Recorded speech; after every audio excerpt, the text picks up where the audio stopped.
Fala galera! Hoje daremos continuidade no nosso mini curso de estudo de dados. Hoje vamos analisar a nossa primeira estrutura que é bastante conhecida por quem está iniciando seus estudos na área da computação. Vamos falar sobre vetores. Mas antes de nos aprofundarmos, precisamos entender o conceito de alocação de memória estática e dinâmica. O que seria então alocação de memória? Alocar significa reservar um espaço naquela memória para ser utilizado. Quando falamos de alocação estática de memória, significa que ela terá um valor fixo durante toda a execução do programa. O espaço na memória não vai poder ser alterado. Agora, quando falamos de alocação dinâmica, como o próprio nome diz, é algo dinâmico, que vai variar de acordo com o que tem armazenado nele. O tamanho da memória vai se adaptar perfeitamente ao tamanho do que ele vai ter armazenado ali naquele momento.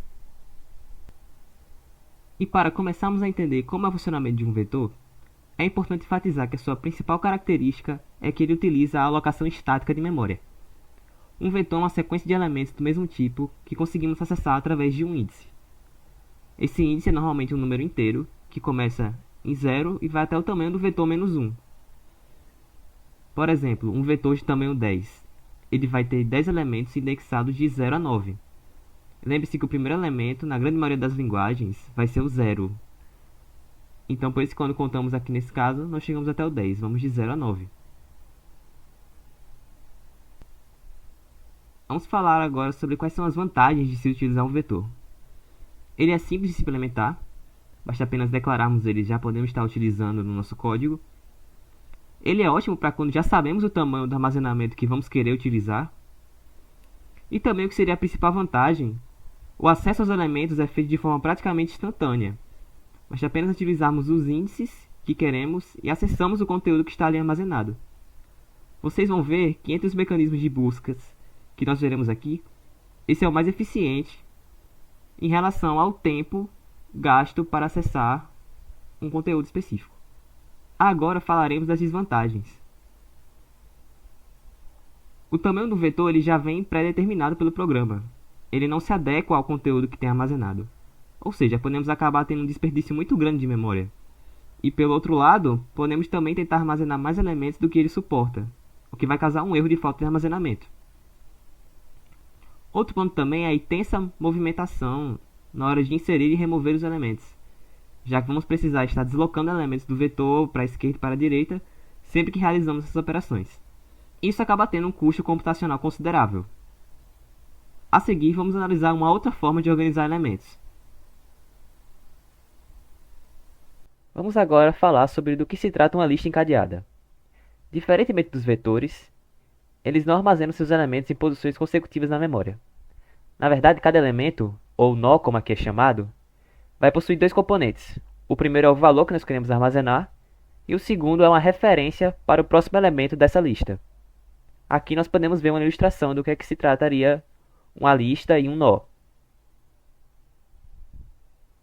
A principal vantagem de se utilizar listas encadeadas é um melhor aproveitamento da memória, já que não precisamos declarar nada antes de compilar o programa.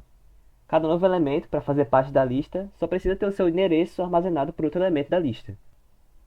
Nós teremos também um menor overhead na hora de inserir e remover elementos. Nós não vamos precisar fazer deslocamentos, já que basta apenas nós alterarmos os referenciais, os ponteiros de cada elemento que nós conseguimos inserir e remover elementos de uma lista. Agora, as principais desvantagens são a complexidade dos algoritmos que utilizam listas encadeadas, é algo bem mais complexo do que um vetor. Há também o uso dos apontadores e referenciais de memória, o que além de ser complexo, pode causar problemas se não for utilizado de maneira correta. E o acesso ele também deve ser feito de forma sequencial. Isso complica muito na hora da gente buscar os elementos. Nós não conseguimos acessá-lo igual um vetor apenas pelo índice.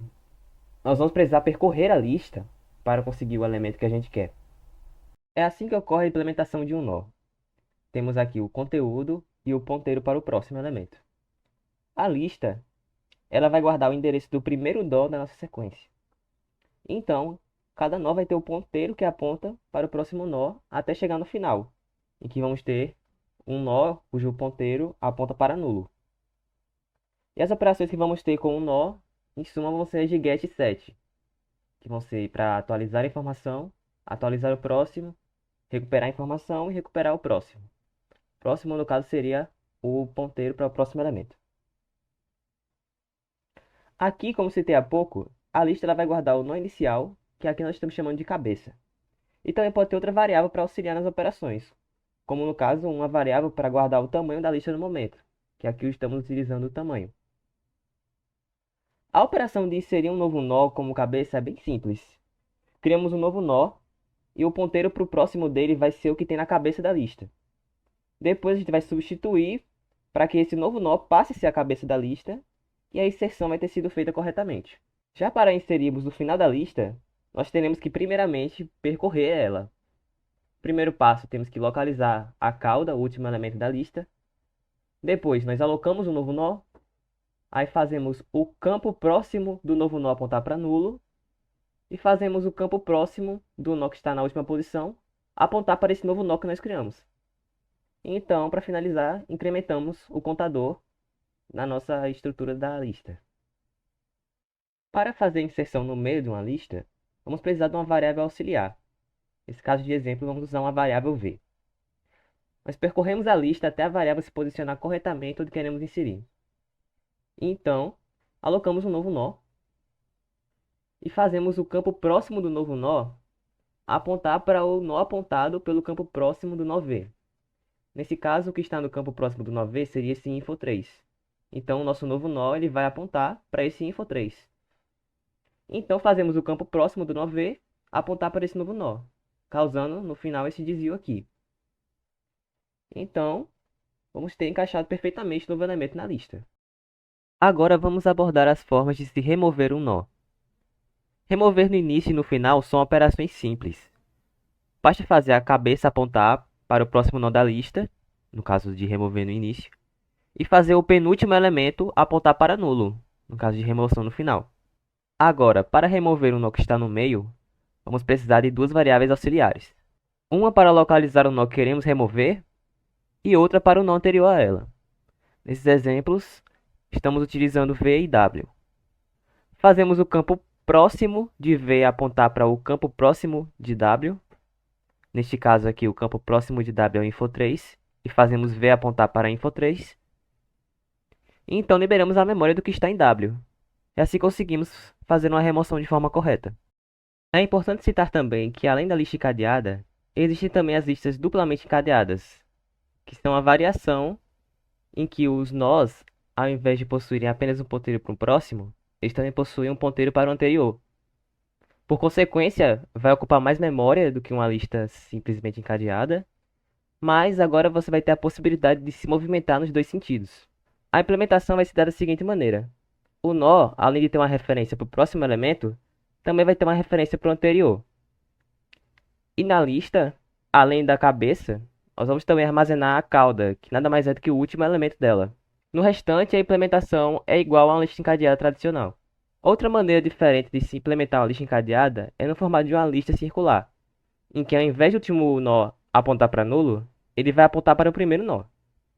E é útil quando você deseja acessar os elementos em forma de loop, como por exemplo é utilizado com o processo dentro de uma CPU. Por essa aula é isso. Para mais detalhes e o material completo, segue o link aqui embaixo para vocês na descrição. Nos vemos na próxima, onde vamos nos aprofundar mais um pouco em outros tipos de estruturas de dados.